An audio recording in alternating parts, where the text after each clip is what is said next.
नमस्ते। कभी सोचा है कि वो छोटी सी बैटरी जो हमारे फोन, लैपटॉप, यहाँ तक कि रिमोट में भी लगी है, उसके अंदर आखिर ऐसा क्या जादू है? आज हम उसी विज्ञान की दुनिया में उतरने वाले हैं। वैद्युत रसायन, जो हमारी इस भागती दौड़ती पोर्टेबल दुनिया को पावर देती है। सोचें, हम दिन में कितनी ही बार बैटरी का इस्तेमाल करते हैं, है ना? पर क्या हम कभी रुककर ये सोचते हैं कि भाई इस छोटे से डब्बे के अंदर चल क्या रहा है? बस यही सवाल आज हमारे इस पूरे विश्लेषण का सेंटर पॉइंट है। देखिए, सच तो ये है कि बैटरी के अंदर कोई जादू वादू नहीं, बल्कि एकदम प्योर साइंस है।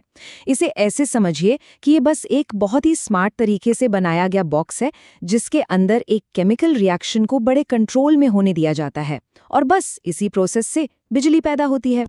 और जानते हैं, इसी कमाल के विज्ञान को हम कहते हैं वैद्युत रसायन।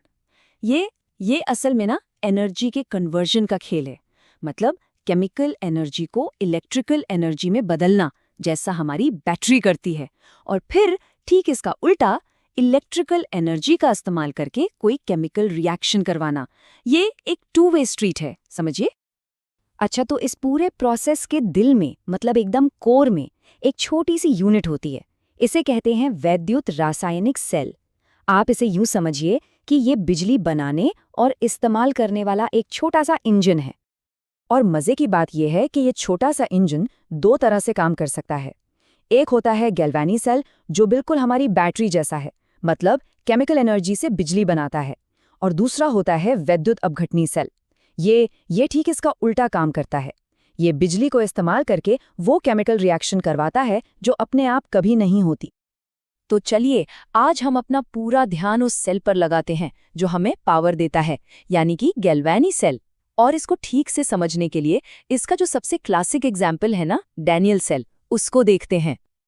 तो इस छोटे से पावर प्लांट के अंदर आखिर होता क्या क्या है? देखिए, इसमें एक जिंक का इलेक्ट्रोड होता है जो जिंक सल्फेट के सोल्यूशन में डूबा होता है। फिर एक कॉपर का इलेक्ट्रोड होता है जो कॉपर सल्फेट के सोल्यूशन में है। अब इन दोनों को बाहर से एक तार से जोड़ दिया जाता है। और एक बहुत जरूरी चीज, दोनों सोल्यूशंस के बीच होता है एक सॉल्ट ब्रिज, जो सर्किट पूरा करने और आयंस का फ्लो बनाए रखने के लिए बहुत जरूरी है। इस सेल में जो जिंक वाला इलेक्ट्रोड है वो एनोड का काम करता है, यानी नेगेटिव पोल। यहीं पर होता है ऑक्सीडेशन। ऑक्सीडेशन का मतलब क्या है? मतलब ये कि जिंक मेटल अपने इलेक्ट्रॉन्स छोड़ता है और सॉल्यूशन में घुलने लगता है। बस यही वो स्टार्टिंग पॉइंट है जहां से इलेक्ट्रॉन्स का सफर, यानी हमारा करंट, शुरू होता है। तो ये इलेक्ट्रॉन जाते कहाँ हैं? ये तार के जरिए सफर करते हुए पहुंचते हैं कैथोड पर, जो कि हमारा कॉपर इलेक्ट्रोड है। ये है पॉजिटिव पोल। यहां होता है रिडक्शन या अपचयन। मतलब सॉल्यूशन में जो कॉपर के आयंस घूम रहे हैं वो इन आते हुए इलेक्ट्रॉन्स को पकड़ लेते हैं और सॉलिड कॉपर बनकर इलेक्ट्रोड पर चिपक जाते हैं। तो कुल मिलाकर ये पूरी प्रक्रिया एक डांस की तरह है ना? जिंक इलेक्ट्रॉन छोड़ता है, ये इलेक्ट्रॉन तार में से बहकर कॉपर तक पहुंचते हैं, और इसी फ्लो से करंट बनता है। और इस पूरे डांस के दौरान जो सॉल्ट ब्रिज है वो एक रेफरी की तरह काम करता है। वो दोनों तरफ आयंस का बैलेंस बनाए रखता है ताकि सर्किट न टूटे और करंट लगातार बहता रहे। ठीक है, ये तो समझ आ गया कि सेल काम कैसे करता है।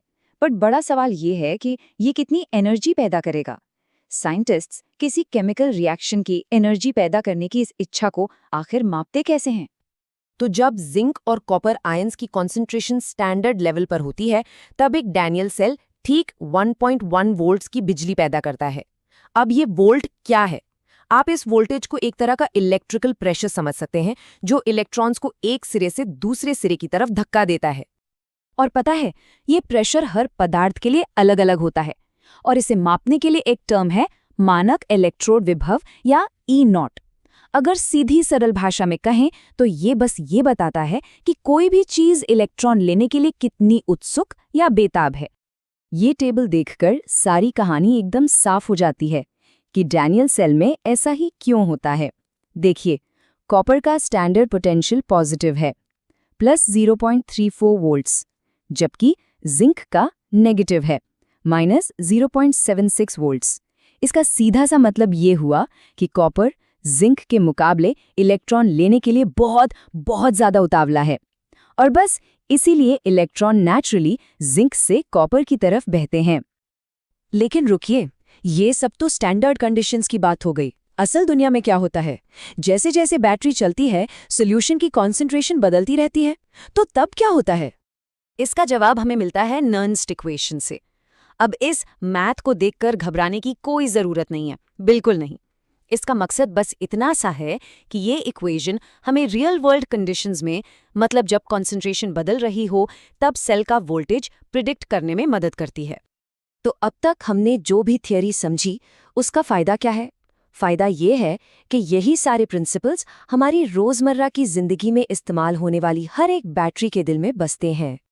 चलिए सबसे पहले बात करते हैं प्राइमरी बैटरीज की। जैसे हमारे टीवी के रिमोट में जो सेल लगता है, ये गैल्वानी सेल का एकदम सीधा साधा एग्जाम्पल है। इनमें जो केमिकल रिएक्शन होता है वो सिर्फ एक ही डायरेक्शन में चलता है, और एक बार जब रिएक्टेंट्स खत्म हो गए तो बस बैटरी डेड हो जाती है। इसे आप रिचार्ज नहीं कर सकते।